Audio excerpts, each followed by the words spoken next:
The Subcommittee on Cybersecurity, Infrastructure Protection, and Innovation will come to order.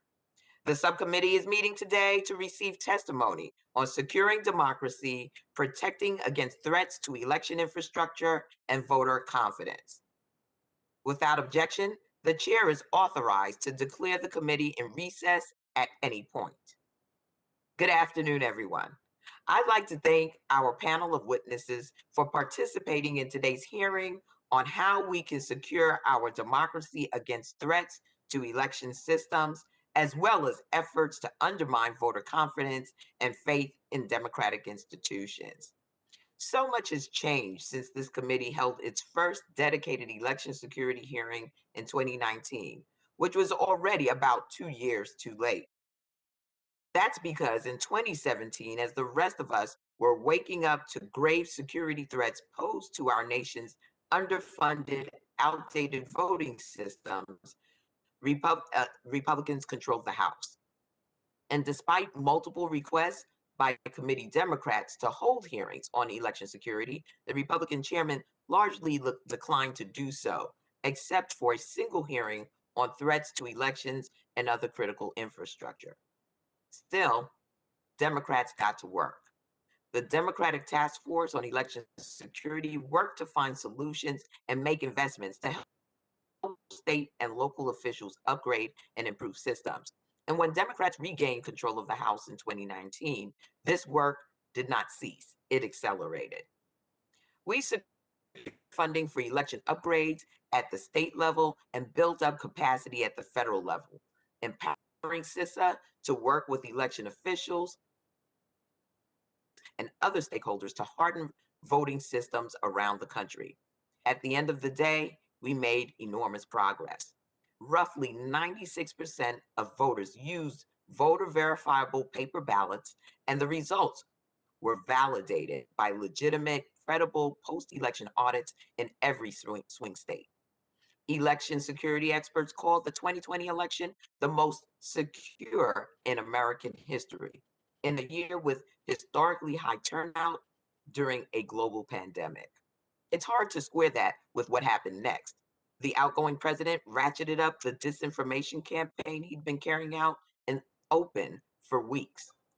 Rather than accept his loss gracefully, the former president asked his loyalists to subscribe to baseless claims of voter fraud at a scale never seen in history to explain his defeat.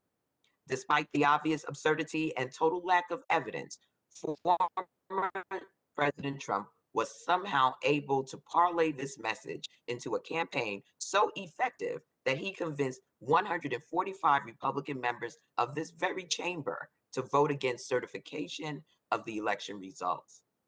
That same day, thousands of Trump supporters mobbed the U.S. Capitol with nooses, bear spray, zip ties, inflicting serious or even fatal injuries on Capitol police officers sent here to protect and serve.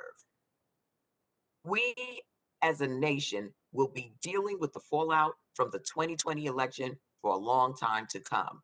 Today, election denialists are running for office across the country, and state legislatures are pursuing fake partisan audits and restricting voting laws that will do nothing more than create another barrier for voters of color to cross to cast their vote. Recent polls suggest that 1 in 3 voters question the legitimacy of the 2020 election, and 1 in 3 election officials feels unsafe in their job. I began this statement by talking about the efforts of Democrats to secure elections. That is a pat on the back or to inflame partisan divisions, but rather because I believe we are at an inflection point in our nation's history where terms like election security and election integrity are being weaponized in ways that I've never seen before. As long as we're opening up the proper scope of these terms, let me tell you how I define election security.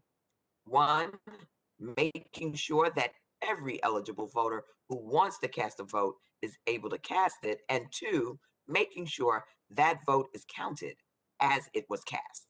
Anything that undermines either of these tenets whether that's restrictive voting laws, disinformation that threatens the health of our republic, or outdated voting machines that can be exploited by hackers, is a threat to election security.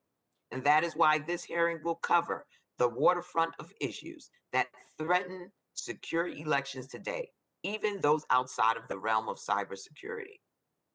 I'm also profoundly concerned about the fractured state of our information ecosystem and the ability for media consumers to simply choose their own reality based on Facebook groups they join and the cable news outlets they choose to watch. This is a major existential threat to our democracy, and I look forward to hearing from this panel to see how we might start to rebuild faith in democratic institutions. Finally, I believe the federal government and CISA in particular have has a role to play in confronting the mis and disinformation narratives that jeopardize our faith in free and fair elections and other issues that threaten our national security, public health, and safety. That is why I'm introducing legislation to authorize CISA to identify, track, and address mis and disinformation through efforts like the Rumor Control website. The best way to attack a lie is with the truth. And I hope my colleagues on both sides of the aisle will join me in supporting CISA's efforts to pre-bunk and debunk the kind of disinformation that erodes our democracy. I thank our panel of witnesses for participating today, and I look forward to a robust discussion. The chair now recognizes the ranking member of the subcommittee, the gentleman from New York, Mr. Garbarino, for an opening statement. Thank you, Chairwoman Clark. Thank you very much for holding this hearing today. I appreciate our witnesses being here to discuss how we can support our state and local officials, secure election infrastructure from cyber threats, and examine ways to improve the tools and services provided by the Cybersecurity and Infrastructure Security Agency. In 2021, our nation experienced an unprecedented number of cyber attacks against our critical infrastructure. We began 2021 by analyzing the impacts of the SolarWinds cyber espionage campaign, and we ended the year by responding to Log4j, the most pervasive vulnerability the cybersecurity community has ever seen. This is not to mention the dozens of significant ransomware attacks throughout the year. On top of spikes in cybercrime, we are seeing a lack of faith among voters in our election security. As we enter 2022, we must keep a keen eye on the midterm elections and ensure that voters can be confident that their vote will count. Given the volume and sophistication of cyber threats we face, we must empower CISA with the tools and resources it needs to support our state and local election officials so that they can carry out their mission to administer free and fair elections. CISA's election security mission has greatly evolved since election infrastructure was designated as a subsector of our nation's critical infrastructure in 2017. CISA has gone to great lengths to build trusted relationships with the state and local election officials across the country and has provided free and voluntary cybersecurity services, tools, and other guidance in all 50 states. A key part of securing election infrastructure that is owned and operated by state and locals is ensuring that CISA has the ability to provide situational awareness about vulnerabilities across digital footprints. Initiatives like CISA's Crossfeed program are a commendable effort in this respect. Crossfeed leverages the best available technology to attribute public-facing assets to the organizations that own them and provides CISA the ability to quickly detect new vulnerabilities. You can't secure what you can't see. In this real-time common operating picture, as well as several other CISA programs, continue to provide great value to the state and local officials across the country. I am pleased that we are joined today by Matt Masterson, who led CISA's election security work in the prior administration and built the backbone of the trusted relationships that CISA leverages today. Matt has experience in elections at every level, from administering them at the state level in Ohio to serving as commissioner of the Election Assistance Commission and as senior cybersecurity advisor for elections at CISA. I look forward to hearing from Matt about the practical, meaningful steps we can take to improve CISA's ability to support our state and local officials. I am determined to work with the state and local officials and other stakeholders in New York's 2nd Congressional District and across the country to improve their cybersecurity posture in the wake of increasing threats. This past August, I was pleased to host a roundtable discussion in my district with local government, critical infrastructure stakeholders, and CISA's Region 2 team, where CISA presented numerous tools and resources that they can provide to bolster critical infrastructure security free of charge. I'm also proud to have been an original co-sponsor of the Chairwoman's State and Local Cybersecurity Improvement Act, which was signed into law last year. While we can all agree more resources for our state and local governments are necessary, we must also ensure these funds are spent responsibly and have a meaningful impact on risk reduction. CISA plays a vital role here. This important bill is a tremendous step forward in our fight to enhance election infrastructure security at a local level. I look forward to hearing from our witnesses today about how Congress can bolster CISA's role in election security and how CISA can in turn support our state and local election officials. Thank you, Madam Chair, and I yield back. I thank our ranking member for his opening statement, and just to remind members that the subcommittee will operate according to the guidelines laid out by the chairman and ranking member in their February 3rd colloquy regarding remote procedures. Right now, I'm going to move us to our panel, and when and if our ranking member or chairman arrive, we will hear from them. I now welcome our panel of witnesses. First, I'd like to welcome Ms. Gauri Ramachandran, Ms. Ramachandran serves as senior counsel in the Brennan Center's Democracy Program, where her work focuses on election security, election administration, and combating election disinformation. Prior to her role at the Brennan Center, Ms. Ramachandran, was professor of law at Southwestern Law School in Los Angeles, California. Second, we will hear from Mr. Alex Stamos, the director of the Stanford Internet Observatory. At Stanford, he oversaw the Election Integrity Partnership, a coalition of researchers, civil society groups, and other stakeholders working to track and respond to election disinformation in real time. Mr. Stamos also served as a commissioner on the Aspen Institute's Commission on Information Disorder and is the is the former chief security officer for Facebook. Next, we have Mr. Ezra Rosenberg, who has served as the co-director of the Voting Rights Project at the Lawyers Committee for Civil Rights Under Law since July of 2015. Mr. Rosenberg joined the Lawyers Committee in November of 2014 as special senior counsel in the Legal Mobilization Project, continuing a 40-year career in the public and private sectors. And finally, I'd like to welcome Mr. Matt Masterson, who serves as a non-resident policy fellow with the Stanford Internet Observatory. Prior to his current role, Mr. Masterson was a senior cybersecurity advisor at the Department of Homeland Security, where he focused on election security issues. He has also served as the commissioner at the Election Assistance Commission and on the staff of the Ohio Secretary of State's office. Without objection, the witnesses' full statements will be inserted in the record.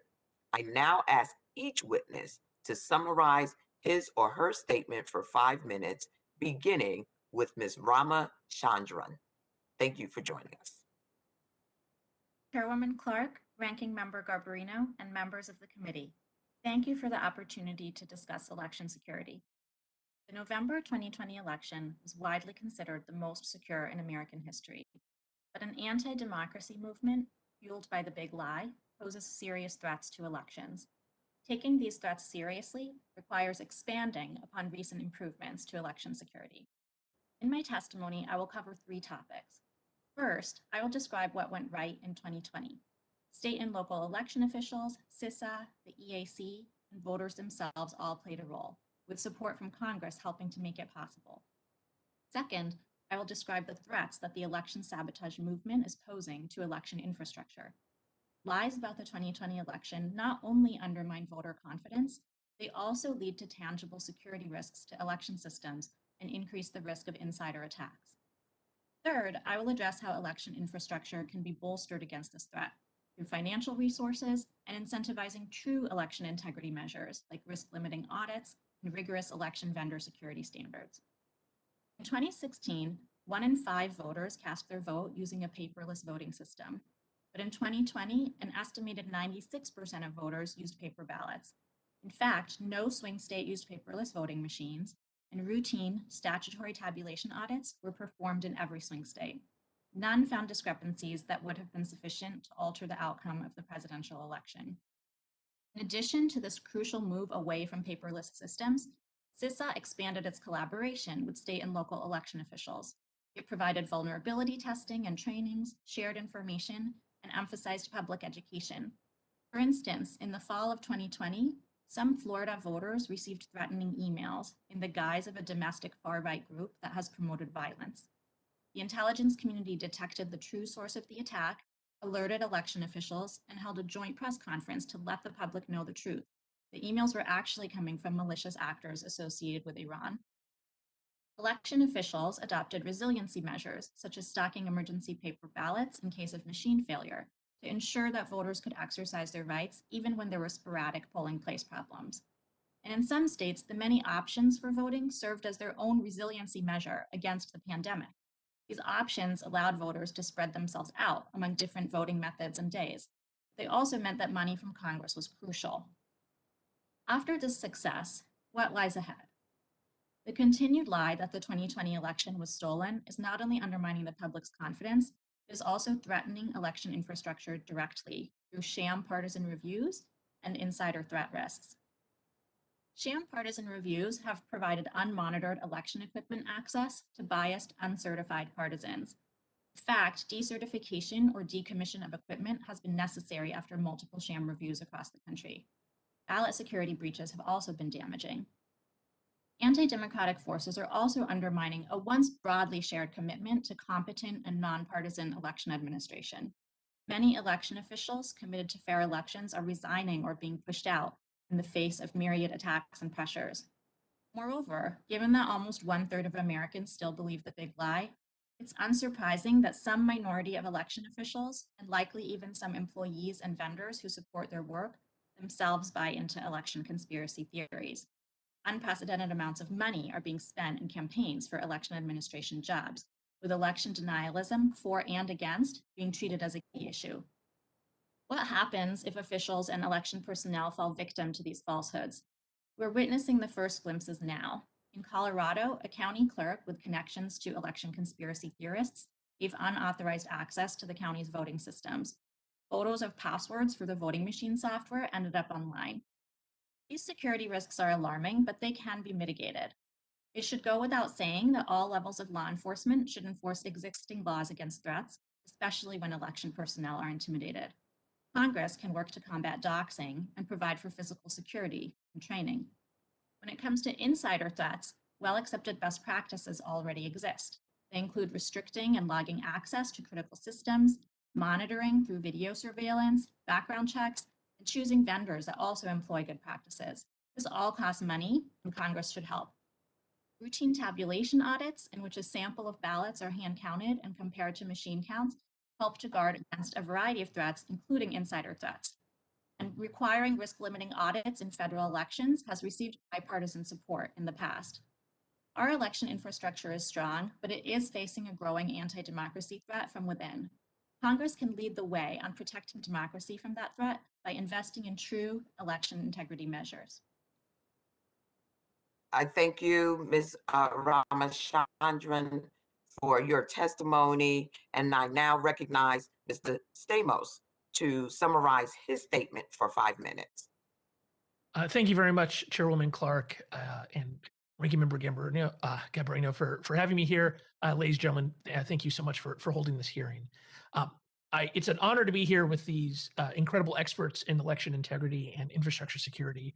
I think my part today is to talk about election disinformation, about the disinformation around elections that can sometimes be tied to attacks against infrastructure, although not necessarily, and especially our findings and what we learned during 2020 and how I think Cisa and Congress can react to those things we learned. In the summer of 2020, we were very fortunate to send a team of interns from Stanford to go work with Cisa, as all of you know, the Cybersecurity and Infrastructure Security Agency. Those interns, most of them worked on infrastructure security projects, including Crossfeed, which the ranking member mentioned. But a couple of them were working on disinformation. And one of the experiences they had is that while CISA had really strong authorization capabilities and funding to work on the infrastructure security, a lot of the capability to understand and deal with election disinformation did not exist at the time. And so as a result, at Stanford, we pulled together our friends at the University of Washington, at the Atlantic Council, in a private company called Graphica, and we put together the Election Integrity Partnership. There's about 130 people involved in this project, operating throughout the summer and fall and winter of 2020 into early 2021. And the goals of the IP were to identify election misinformation before it went viral, to help create clear and accurate counter messaging, and then to increase the transparency of what happened during 2020, partially as a reaction to the fact that in 2016, there are a number of disinformation events that we didn't really understand until years later, and even don't truly understand now because information was not gathered in real time. To be clear, the EIP was very tightly scoped. We explicitly did not handle any claims about candidates or arguments about policy, the kind of issues that are core to the democratic process. So if one candidate said the other candidate is a crook, said something about the other candidate's kids, something like that, that was completely out of scope for us. Our focus was on disinformation around the election itself. In our four areas that we defined was procedural interference. This is when you do things like lie about a poll location or say that the election's been canceled to try to get people not to vote. Participation interference, which try to convince people not to vote through disinformation, such as saying warrants are being checked when you vote, you might be arrested at the voting booth. Fraud, so content that asked people to do something illegitimate to try to influence the election. And then delegitimization, which is content that delegitimizes the results based upon false or misleading claims. In the end, EIP had partnerships with civil society, with CISA, the GEC, the Global Engagement Center at the US State Department, with major tech platforms, and then with thousands of local election officials via the multi-state ISAC. If you're interested in our results, they are available in a not very thin volume that I will wave around multiple times today at eipartnership.net. You can get a paper copy there too. But I'll summarize a couple of, I think, the key takeaways of what we learned in 2020. The first is the disinformation around the election and then disinformation that led to January 6th was first primed by months and months of narrative building during 2020. Mostly, I think people recognized by allies of President Trump, basically saying this election is likely to be stolen. So the ground was set by months and months of kind of political messaging that this election is likely to be stolen. You should be on the lookout for anything that indicates that. This led to what we call both top-down and bottom-up disinformation. So there's disinformation that was created by elites that then was spread via social media, the normal media, and others. And then there's also disinformation that would come from the grassroots and then would be amplified by the elites. And so you end up with this interesting cycle of kind of the overall guidance of this is what our message is going to be coming from the top, but then a lot of the details being filled in by normal people on social media that amplify the social media. The vast majority of the election disinformation we saw was from Americans. There were a handful of notable incidents. Ms. Ramachandran mentioned a really important one around Iran. I'm sure we'll probably talk about that too. I think that's probably the most interesting one from my perspective, the Iranian involvement. But for the most part, disinformation is an American thing that we are doing to ourselves and doing to each other. Most of the content that went viral on social media didn't go viral organically or because of algorithms or amplification. It went viral because a small number of verified influencers decided to make it so. That a small number of people that we know exactly who they are, who have hundreds of thousands of millions of followers, decided that that was going to be the controversy that day, and then were able to turn that into a viral piece of content. And we have a number of examples of that we can get into if you like. One of our findings is that disinformation has become a real multimedia issue. And so the disinformation we're talking about is being spread on social media, but we also see it on AM radio, cable news, podcasts, a variety of different outlets. And so there's not one single place that you can kind of choke down on this. You have to look at the overall economics of the ecosystem. And then an interesting finding for us is that live video turned out to be a really big deal. And I'm happy to talk more about that. Well, thank you, Mr. Stamos. I appreciate your testimony. I now recognize Mr. Rosenberg to summarize his statement for 5 minutes. Chairwoman Clark, Ranking Member Garbarino, members of the subcommittee, thank you very much for giving me the opportunity to testify today regarding threats to election infrastructure and voter confidence.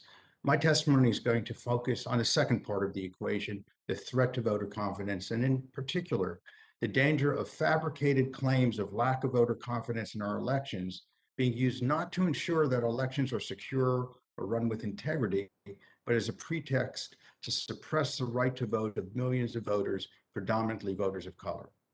It's important for this subcommittee to distinguish between legitimate, particularized, and supported cybersecurity concerns so as to protect against future and thankfully as yet unrealized security threats on the one hand, from the unsubstantiated allegations of lack of voter confidence in an otherwise secure system on the other. The former can lead to protections that will continue to make our elections secure. The latter have been used with increasing frequency to make it more difficult for voters to cast their votes and have their votes counted. In considering these issues, we urge the subcommittee to not allow the erection of unnecessary obstacles to voting built on the specter of false allegations of fraud and on self-fulfilling prophecies of lack of voter confidence.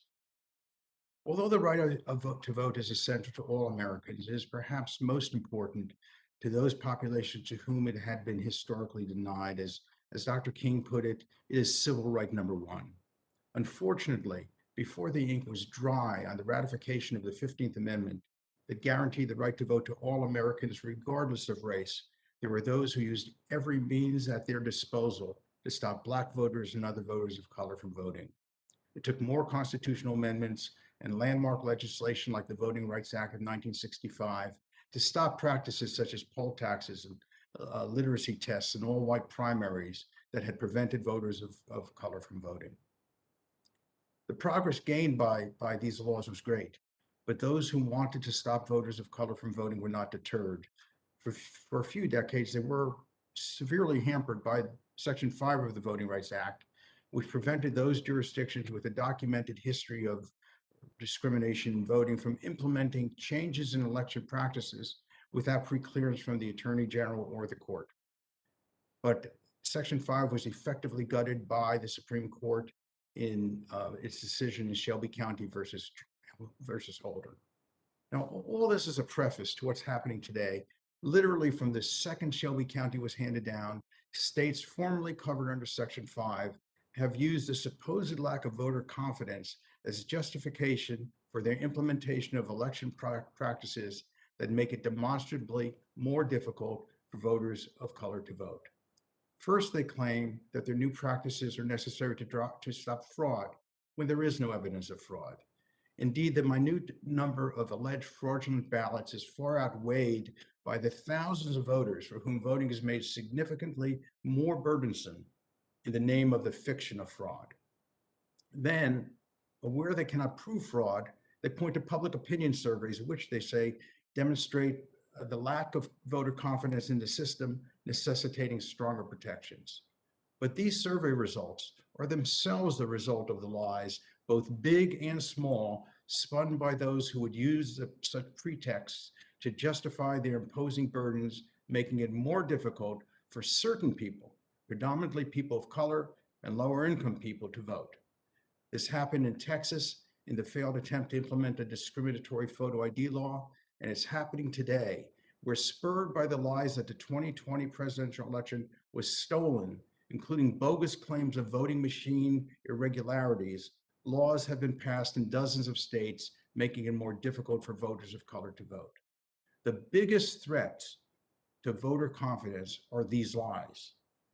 Now, that every such claim of irregularities in the last presidential election was rejected by the courts is of little solace. In the legend of the little boy who cried wolf, when real danger came, no one came to help him. Here, there may be legitimate concerns about the security of our election infrastructure, and Congress should be doing everything it can to guard against those dangers where real and substantiated.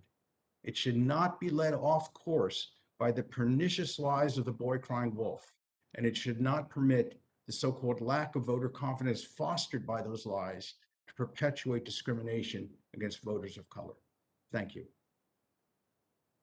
I thank you for your testimony, Mr. Rosenberg. Finally, I recognize Mr. Masterson to summarize his statement for 5 minutes. Thank you, Chairwoman, and thank you, Ranking Member Garbarino and members of the committee for the opportunity to testify today. I'll skip the introduction as I appreciate the Chairwoman and Ranking Member providing my background. I led the work in election security at Cisa. The 2020 election placed election officials at the center of national attention in a way that we haven't seen for decades, if ever. Record turnout and a smooth election day validated election officials' incredible work. Yet, despite their heroic work, election officials are facing threats against themselves and their systems, their workers, and even their families. This environment is not sustainable, and additional support must be provided to these election officials to ensure their safety and the security of our elections. Recently, myself and a group of students at Stanford published a report on the most pervasive threats facing election officials and the steps we can take to mitigate those.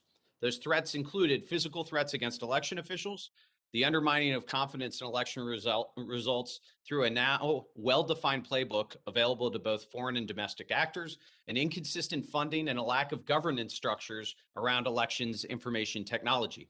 There are mitigations to these threats that can empower election officials, further secure our systems, and offer voters the types of evidence needed to reject this disinformation. These mitigations fall into three broad categories: funding, election official security, and system security and resilience. First, we must fund elections consistently at the state, local, and federal level. Regular and consistent investment in our elections is needed. A shared funding structure should be implemented in which all levels of government pay for their portion of each election. Second, we must ensure the physical security of election officials, offices, and staff across the country. The recent creation of the DOJ Election Threats Task Force is an important step, but much more must be done. First, the DOJ Election Threats Task Force should provide data after each federal election regarding the scope and scale of threats against election officials and the workers. Second, in order to ensure comprehensive data is collected, analyzed, and shared, local and state law enforcement should be required to share activity directed against election officials and workers with federal law enforcement in their state. Third, penalties must be increased against those who threaten election officials, workers, or their families. Congress and state legislatures should pass laws offering harsher penalties for threats or acts of violence against election officials or workers. Finally, Cisa should offer training and guidance on physical security and doxing prevention measures that election officials can take, utilizing the protective security advisors, like those in Region 2 that the ranking member mentioned, in order to train election officials. Finally, we must continue to improve the cyber resilience of American elections. This starts by encouraging states to implement pre-certification audits of paper ballots. Second, CISA and the EI-ISAC should provide more proactive, scalable service to election officials, like Crossfeed, as was mentioned by the ranking member, a service that was provided in 2020. This should include expanded use of Crossfeed in both scope and scale, remote incident response services, and increased endpoint protection and email protections for mid to small counties who struggle to protect their systems. Third, we must better define the federal roles and responsibilities in elections. Congress should further clarify the roles of CISA and the EAC, making CISA the technical lead for election security while empowering the EAC to better focus on its other election administration missions. Creating well-defined responsibilities for CISA and the EAC will allow both agencies to fully achieve their core missions, eliminating the ongoing federal infighting regarding roles and responsibilities, and creating clear lines of communications for election officials on these issues. This should include moving the federal voting system testing and certification program to CISA. Third, CISA and the EI-ISAC, in partnership with election officials, should establish core cybersecurity baselines for election offices. These baselines should include, at a minimum, required multi-factor authentication for all critical systems, a move of all election websites to .gov, increased access controls, more efficient and effective patch management, and proper network segmentation of election networks away from state and local county networks. In establishing these baselines, CISA should leverage its ongoing support to election offices to inform the scope and scale of implementation of these baselines, as well as additional steps election offices can be taking to secure their infrastructures. Our elections are imperfect. They're massive, messy, underfunded, and under-resourced, but they are accurate, secure, accessible, and fair because of the tireless work of state and local election officials. The only response to the ongoing threats against our democracy is a sustained investment in those working hard to protect it. I appreciate the time and I look forward to your questions. I thank you and all of today's witnesses for your testimony. And I will remind the subcommittee that we will each have 5 minutes to question the panel. As I begin, I now recognize myself for questions. As I said in my opening, if election security means anything, it means one, making sure every voter can cast their ballot, and two, that their ballot will be counted. Mr. Rosenberg, you talked about how politicians have exploited the perception of low voter confidence as a pretext for laws that make voting harder but not more secure. What do you see as the real threat to voter confidence, and how has it changed since the 2020 election? Well, thank you for that question, Chairwoman Clark. The real threat we see is the lies, because what happens is the lies create lack of voter confidence, and then you have those lawmakers who are intent on suppressing the vote of people of color in order to stay in power, using the surveys that reflect the so-called lack of public confidence in what has been called a feedback loop that is then used to support to provide justification, they say, for laws. And we've seen it happen in Georgia in the passage of SB 202, which, among other things, makes it more difficult to apply for and cast absentee ballots at a time when voters of color were using absentee ballots more than white voters were using in the 2020 election, and even prohibiting the provision of food and water to people who are waiting in line, when it's known that in Georgia, for example, Black voters are waiting an average 9 or 10 times longer in line than are white voters. So it is those kinds of things that we see are the biggest threats. Well, thank you. And Ms. Ramachandran, how has this misguided notion of a rigged or stolen election actually jeopardized the security of the people and systems that run our elections? Thank you so much for that question, Chairwoman Clark. This big lie that's been spread around the 2020 elections has really endangered our election infrastructure in a number of ways. One of the primary ways it has endangered our system is that it has encouraged and given a boost to this widespread push for these sham partisan reviews. And these sham partisan reviews have multiple times resulted in valuable election equipment having to be decertified or decommissioned, because in a legitimate election audit, the ballots and the election equipment stay in the custody of the election officials or a certified federal voting system testing laboratory. They're not handed over unsupervised to partisan outside contractors. Once that happens, then there's a risk that something malicious has been inserted into the equipment or that something has been done to disrupt it. And that's what's led to some of this equipment having to be decommissioned and decertified. So that's a really huge risk that comes from the big lie, the spread of these partisan reviews. Another risk is that all of this disinformation is leading to attacks on the election officials and election workers who've done such a heroic job in providing us with free and fair elections. Those attacks are causing them to be deterred from doing their jobs, pushed out, resigning, and they are part of our election infrastructure. They are the personnel that make the system work. And then finally, the lie may be leading some small number of election officials and workers to actually be susceptible to entreaties that they provide unauthorized access to election conspiracy theorists. And this has happened already a few times in some small instances in the United States. I mentioned the one in Colorado. There has been some unauthorized access provided in Ohio and Michigan as well. Well, thank you. And Mr. Stamos, you've suggested that the need for clear federal authorities around mis and disinformation. I have a bill to do just that, giving CISA clear authorities to build on efforts like the rumor control website. What more do you think CISA could be doing on mis and disinformation? Thank you, Chairwoman. I think a key function that we need to have somewhere in the executive branch is the ability to understand what kind of misinformation, disinformation is currently dominating the discussion online. Um, this is not going to be just around elections, right? We have the same problems around vaccines. If there's a natural disaster, we end up with significant disinformation issues. If we had a plane crash today, a tragedy, there would be conspiracy theories and disinformation being spread. And I think that's one of the things that that Congress should consider is where should that capability exist? And the capability is really just about understanding what's going on. But I don't think it's realistic for Health and Human Services, the FAA, FEMA, for every part of the government to have a group that can do the kind of deep social media analytics that is needed in these kinds of situations. And I think CISA is probably the place that you want to at least start. Thank you very much. My time has elapsed. I now recognize the ranking member of the subcommittee, the gentleman from New York, Mr. Garbarino, for his questions at this time.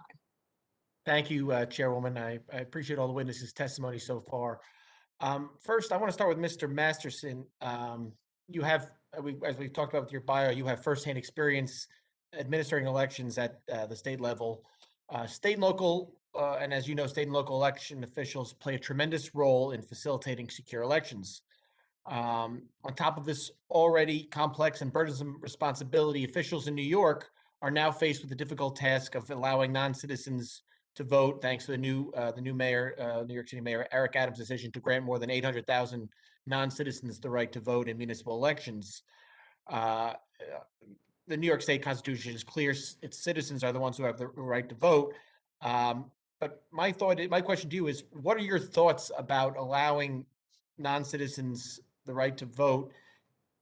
In addition to, what are your thoughts about how this is going to affect the election officials and their ability to do their jobs? Yeah, thank you, Ranking Member. First of all, it's important to note that for federal elections, non-citizens cannot register or vote in federal elections, which I think is appropriate. Anytime election officials are presented with additional responsibilities that include the use of more databases, more registration, separate registration activity, that adds a layer of complexity to their work that needs to be met both in resourcing and in support. And so anytime we talk about changes like this and looking at sort of the risk analysis that applies, we have to understand that the benefits against what we're asking these election officials to do in an increasingly complex environment that is also made more difficult by the constant need to provide factual information back out to voters, right? And so as decisions like this are made locally, it's our federal system at work, a deep understanding of what are we asking election officials to do? How will they communicate with the public? What impact could this have on both the administration and confidence in the election process is really, really critical because it's hard work. They have little resourcing and they're being asked to do more and more. Yeah, and specifically, municipal elections, the city council and the mayor only have control over the city council, but they're not just city council elections. I mean, there's Supreme Court seats that are up for election in New York. There's state court seats, special elections to fill state and congressional seats that are held in the off years, in the odd years. So, what are the election officials going to have to do? Are they going to have to create separate ballots? I mean, what kind of process is this going to do? And how confusing can it be? Yeah, thank you, Ranking Member. I'm not specifically familiar with all the language in the bill, but anytime you're asking for sort of a separate registration system, it increases, as you noted correctly, the complexity of what databases have to be administered, what the registration process looks like, and how you create that separation, and then how you're going to create ballot styles. I mean, depending on how the jurisdictions administer elections, you're talking about thousands of ballot styles and ensuring that the right people get the right ballot styles, all things that election officials are used to, but layering on these responsibilities is a challenge. And when making changes like this, understanding the risks that are involved, understanding the responsibility and the additional burden that's being placed on the administrators is really important so that they can do their job and succeed at it. I appreciate your answer. And I know we focused on your role as a election official. Now I'm going to ask a question about your role at the Election Assistance Commission. In your report, you recommended that Congress reforms the EAC and designate Cisa as a technical lead for elections, which would allow the EAC to focus on its core mission of election administration. Can you walk us through how this would look in practice? Yeah, so I've obviously spent time at both agencies and believe deeply in the mission of both agencies, the EAC and CISA. Right now, what you have is sort of a muddied waters on sort of the technical responsibilities, with the EAC administering, for instance, the testing and certification program of voting systems, providing guidance through their clearinghouse. What I'd like to see in order to save valued resources, I mean, the EAC is small and has limited resources. CISA, much larger, but has a huge mission space, is to really say, okay, CISA, you're the technical lead. You worry about the cybersecurity, the infrastructure, physical security, advice and guidance. You support through the Elections Information Sharing and Analysis Center, the sharing of threat and risk data. And EAC, literally, you can now focus on everything else: grant distribution, best practices around things like poll worker training, ballot layout. I mean, there's so much more. And so CISA has the expertise. CISA is out with the election officials, providing thousands of assessments, right, throughout the year, and understands both the maturity, the cybersecurity maturity of these offices and the risk framework around them. I appreciate that. I know my time's expired, so I will yield back. Thank you, Mr. Masterson. Thank you, sir.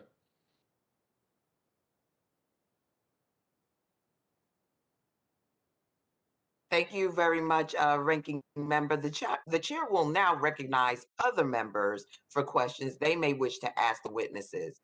In accordance with the guidelines laid out by the Chairman and Ranking Member in their February 3rd colloquy, I will recognize members in order of seniority, alternating between the majority and the minority. Members are also reminded to unmute themselves when recognized for questioning.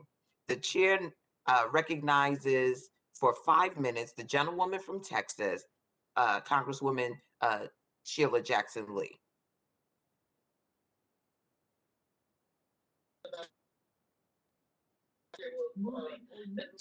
Madam Chair, if I could be delayed and yield to one or two other members, please. The gentlelady will yield at this time. I now recognize the gentleman from Rhode Island, Congressman Langevin, for 5 minutes. Thank you, Madam Chair, and I want to thank you for holding this important hearing. I want to thank witnesses for their testimony and their insights. Very, very helpful. If I could, I'd like to start with Mr. Masterson. Mr. Masterson, in your testimony, you suggest a number of cybersecurity baselines for state and local election offices and election vendors.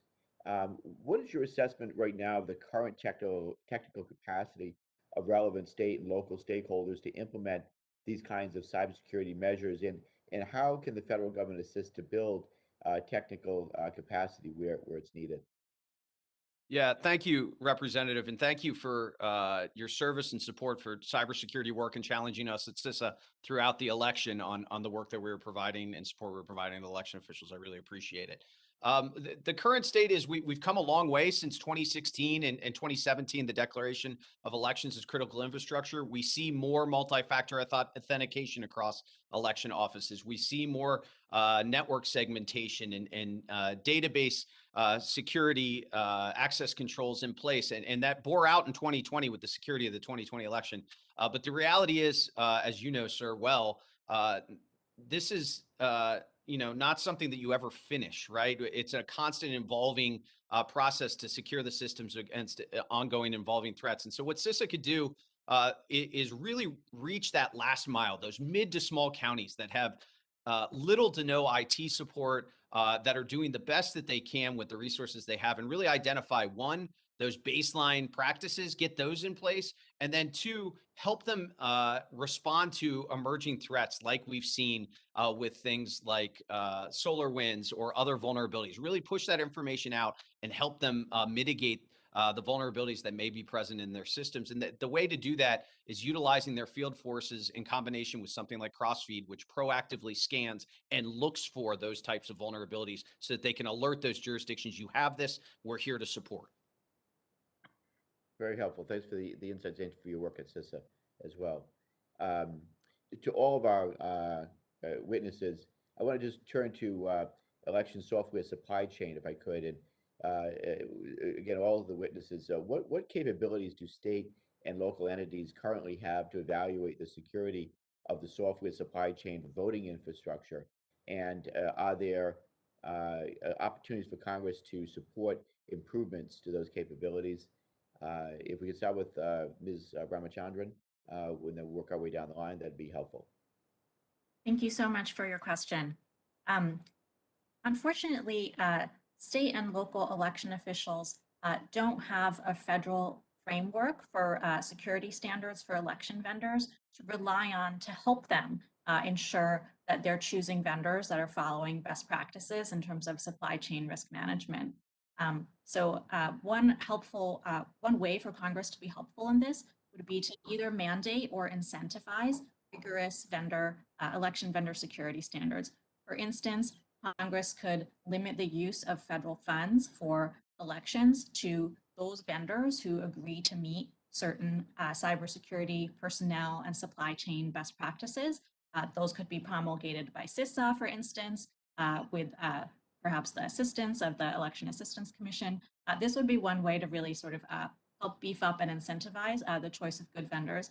But at the same time, states and counties can, through their procurement processes, negotiate for contracts in which vendors agree to mitigate supply chain risks. Thank you. Our next witness, if we could. Yeah, so I'll just say, I think the supply chain issue is huge and overall in cyber right now. I got pulled into the SolarWinds investigation, and against an adversary of that level, when you've got somebody as skilled as SVR attackers who are willing to spend 9 months or a year infiltrating the supply chain, I think it is extremely unlikely that we can ask either election manufacturers themselves or state and local officials to stand up against that level of adversary on their own. So I do think there needs to be a real aggressive move on collective defense here. And I think a ISAC-like model of much more aggressive kind of openness by the manufacturers and willingness to work with one another, and then to work with the FBI, CISA, NSA, cyber division, and such is going to be critical, because against attackers like that, it is an extremely difficult pull. And I defer to Ms. Ramachandran on this issue. But, sir, the only other thing I would add is the assumption in elections that we shouldn't be reliant on the performance of or security of the software and hardware counting the votes, which is why paper ballots and post-election audits are so critical. That we have that check pre-certification to verify the results and to know that the votes were counted as cast. And so a continued focus, we've seen great improvement, as was noted, 96% of votes cast in this last election were on auditable paper ballots. A continued expansion of the use of those paper ballots and auditing them is critical to this. Yeah, the chair now recognizes for 5 minutes the gentlewoman from Tennessee, Mrs. Harshbarger. Thank you, Madam Chair. And thank you, witnesses here today. This question is for Mr. Masterson. You know, numerous polls recently have shown that an overwhelming majority of Americans support common sense election security measures like voter ID laws, including 77% of Black voters, 78% of Hispanic voters, and many laws because of those things have enacted such laws to institute those voter IDs. In your view, would federal legislation that nullifies or undermines these popular state election security laws like voter ID increase or decrease election security, sir? Yeah, thank you, Representative. Voter confidence, as the research has shown, is a fickle mistress in that it's largely dependent on how your candidates fared in the prior election. And so for me, legislation, whether at the federal, state, or local level, should be based on one, what information, what data can we provide to voters about the process to increase their understanding and confidence in the individual security of their vote? And two, what do state and local election officials need? There's a reason, and it's appropriate and it's good that state and locals run elections so that they can engage directly with voters about the protections they put in place. What support, what information do they need in order to secure their process and go out and talk directly to their voters about the steps that they've taken? So for me, any legislation based in those principles is important. Yes. Well, you know, cybersecurity. Have you ever watched the documentary Kill Chain? Yes. Okay. And tell me your thoughts on that when it delves into voter integrity in cybersecurity world. Yeah, so I'm no movie critic, so I won't weigh in on the cinematic value, but I think Kill Chain and frankly work that we did at Cisa with the security research community raises an important conversation about how do we talk about vulnerabilities in critical systems, whether that's voter registration, electronic poll books, election night reporting, or voting systems. How do we get that information in the hands of those who can fix it? And then how do we talk to voters about that? And then secondly, as I mentioned before, what resilience measures can we put in place such that if there is actually an exploitation of a vulnerability, we're able to recover, we're able to maintain the integrity of the process and ensure that voters know that their vote was counted as cast. And for me, a large part of that is post-election audits in the form of paper ballots pre-certification. Absolutely. Well, ballot harvesting. What are your thoughts on that? Do you think federal legislation that is proposed now that requires unlimited ballot harvesting in every state would reduce election integrity and security? So each state has their own requirements, as you know, Representative, around how they manage the collection and security of ballots. And each state knows what they need to do to manage that. And so as I look at the security of our ballots, at the security of our votes, ensuring proper chain of custody, ensuring proper documentation of that is appropriate. With that said, in my home state of Ohio, we've had both early in-person voting and vote by mail for a number of years, and the election officials have administered that with integrity and security. And so I have confidence in their professionalism, the bipartisan nature of the process to do that well. Well, you know, at a press conference yesterday, President Biden did say he suggested there could be problems with the midterm elections without voting rights legislation being passed by the federal government. So therefore, you know, basically what he said was it could easily be illegitimate in the midterms coming up. And, you know, that sends a message now that maybe this won't be done properly with these election officials. What are your thoughts on what he said? Just as in 2020, where the election officials heroically performed in the face of a global pandemic, record turnout, and challenges across the board, I have full faith and confidence in them, and would hope that nobody would use the question of the legitimacy of our elections for any purpose, and understand and work with those election officials to understand the steps they take to protect, like they did in 2020. Okay. Well, thank you, sir. And Madam Chair, I yield back. Thank you. Thank you. The chair now recognizes for 5 minutes the gentlewoman from Texas, Ms. Sheila Jackson Lee.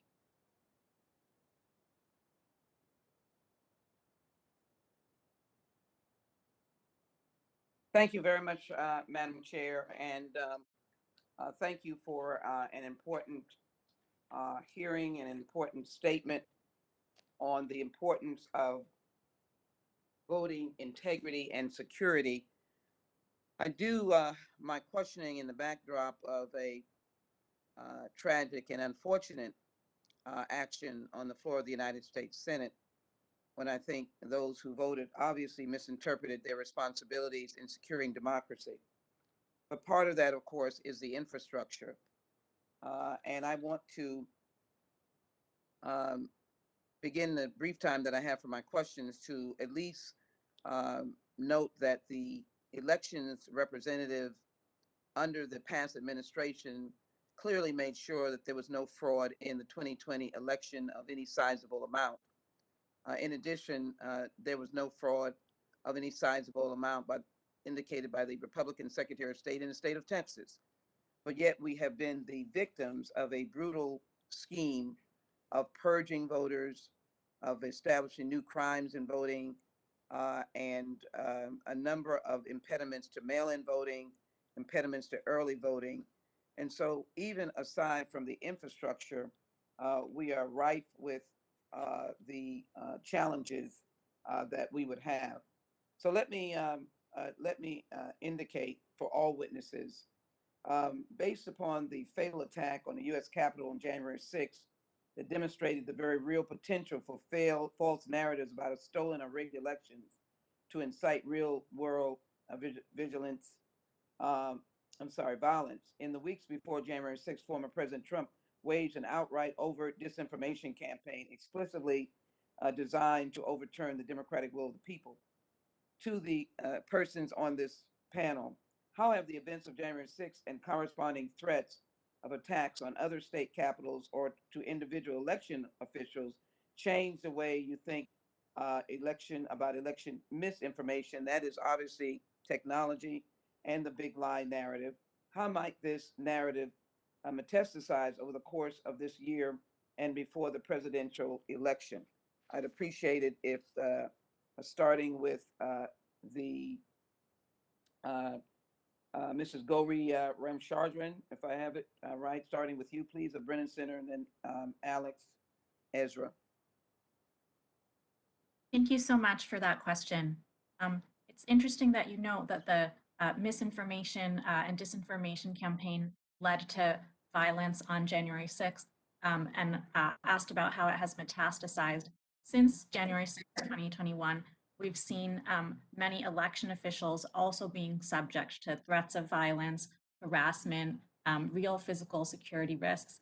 And when Congress was counting the electoral votes on January 6th, they were in essence acting as election administrators, as neutrally counting up the votes and declaring, certifying the election.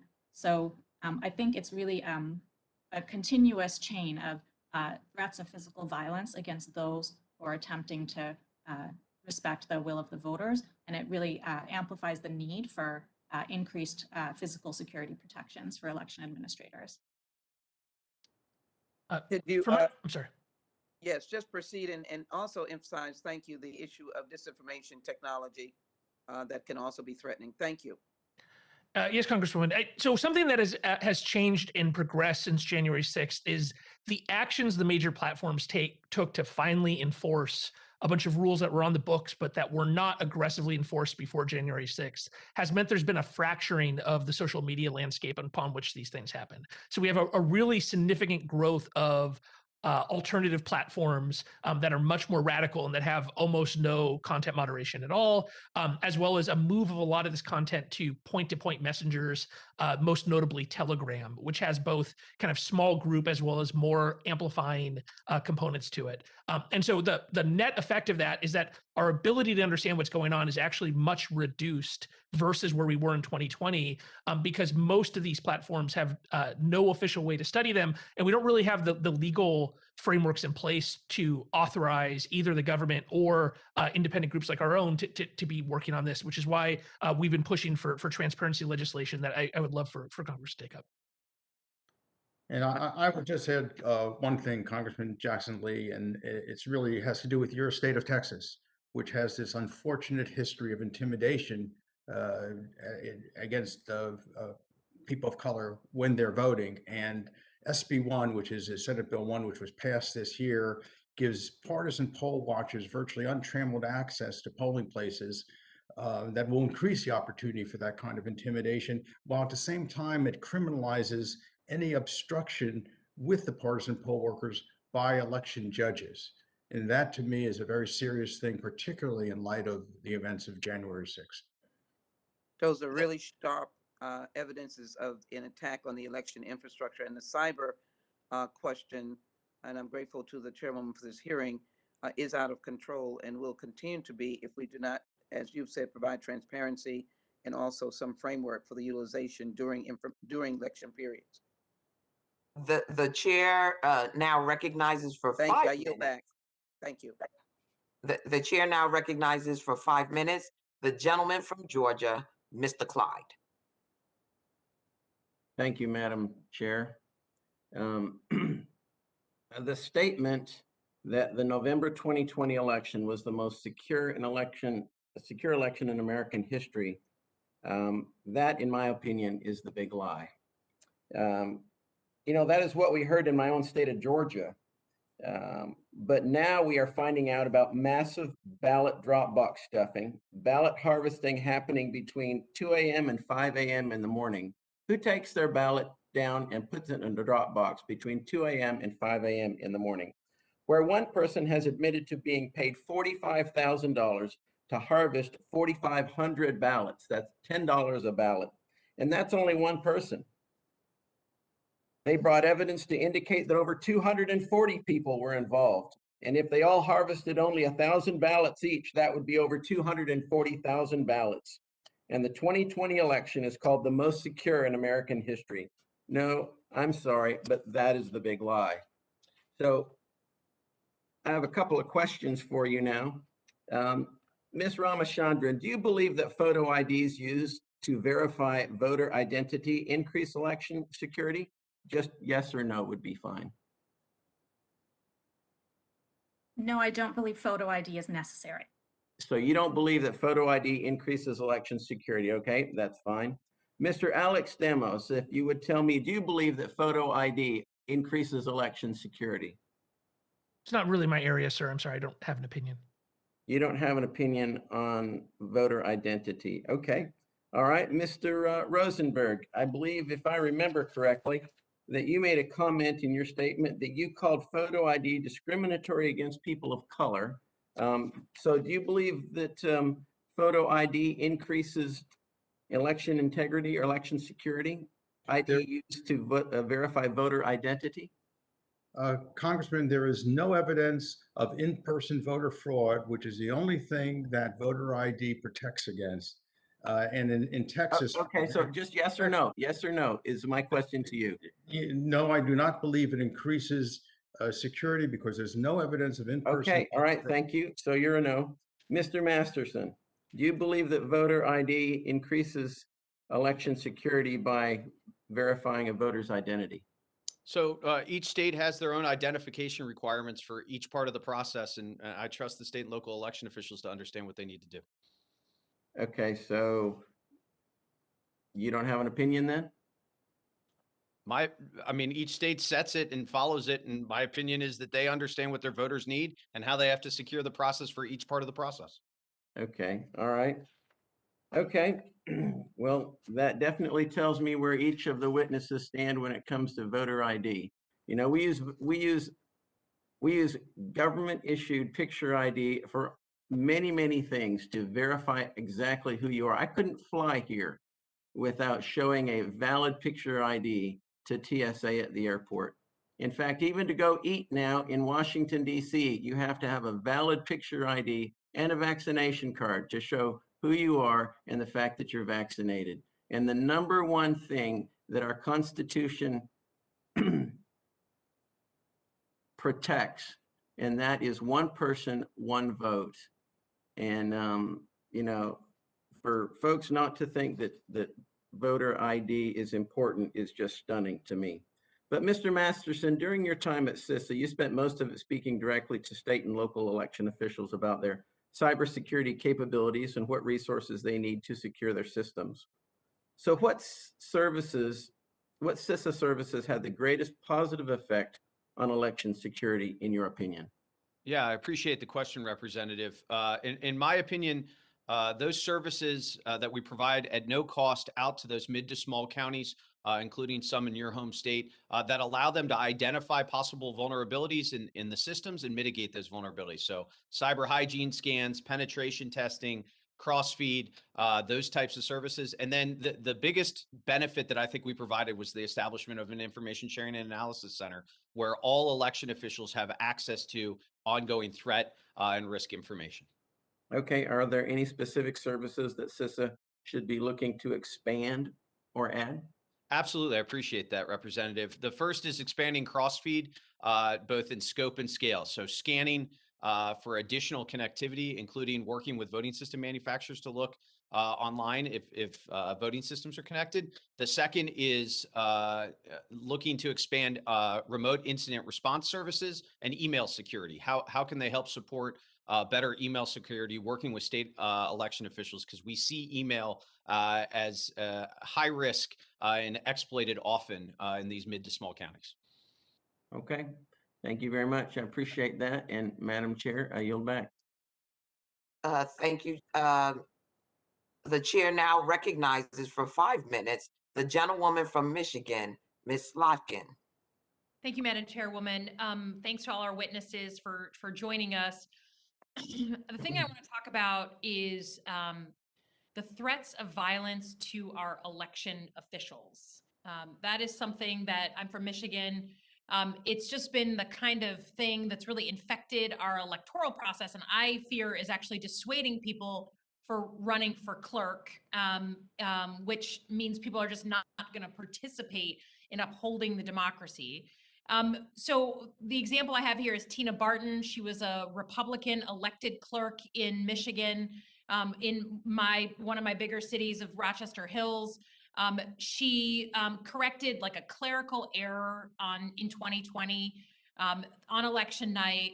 Leaders of her own party claimed that there had been widespread fraud in Michigan's elections, and they tried to pressure her into casting doubt on the results of Michigan's election. She did the right thing. She literally got on camera and refused publicly rebutting this disinformation. But then, like, the onslaught came, right? Just by doing that, doing her job, her and her husband, who's a sheriff's deputy, began to receive death threats. They had to upgrade their own home security systems, thousands of dollars. And after 8 years of serving Rochester Hills, she went on, and now she's doing bigger and better things at the Election Assistance Commission. But she's not alone. We have clerks from Lansing, Michigan. Chris Swope, he's received a number of death threats. It's just very common. And the majority of the clerks in my area are Republican. So this isn't like a partisan, thing.